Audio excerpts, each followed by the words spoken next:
Hai, ayo memasak telur matahari. Siapkan bahannya ya. Nasi putih, garam, telur, dan saus tiram. Pecahkan telur ke dalam mangkuk. Lalu tambahkan garam dan juga saus tiram. Kocok telur hingga tercampur rata.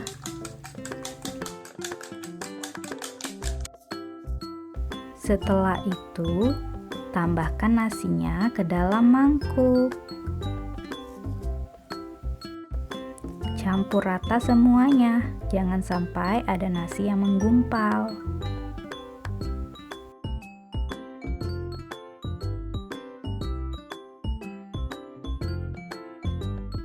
Panaskan wajannya dan tuangkan minyak.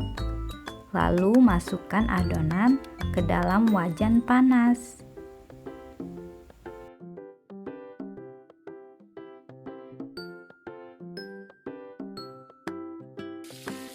Masak dengan api sedang.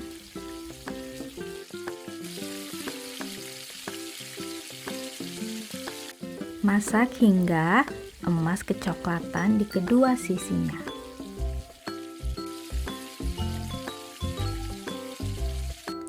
Lalu angkat dan jadi deh, telur matahari siap dinikmati.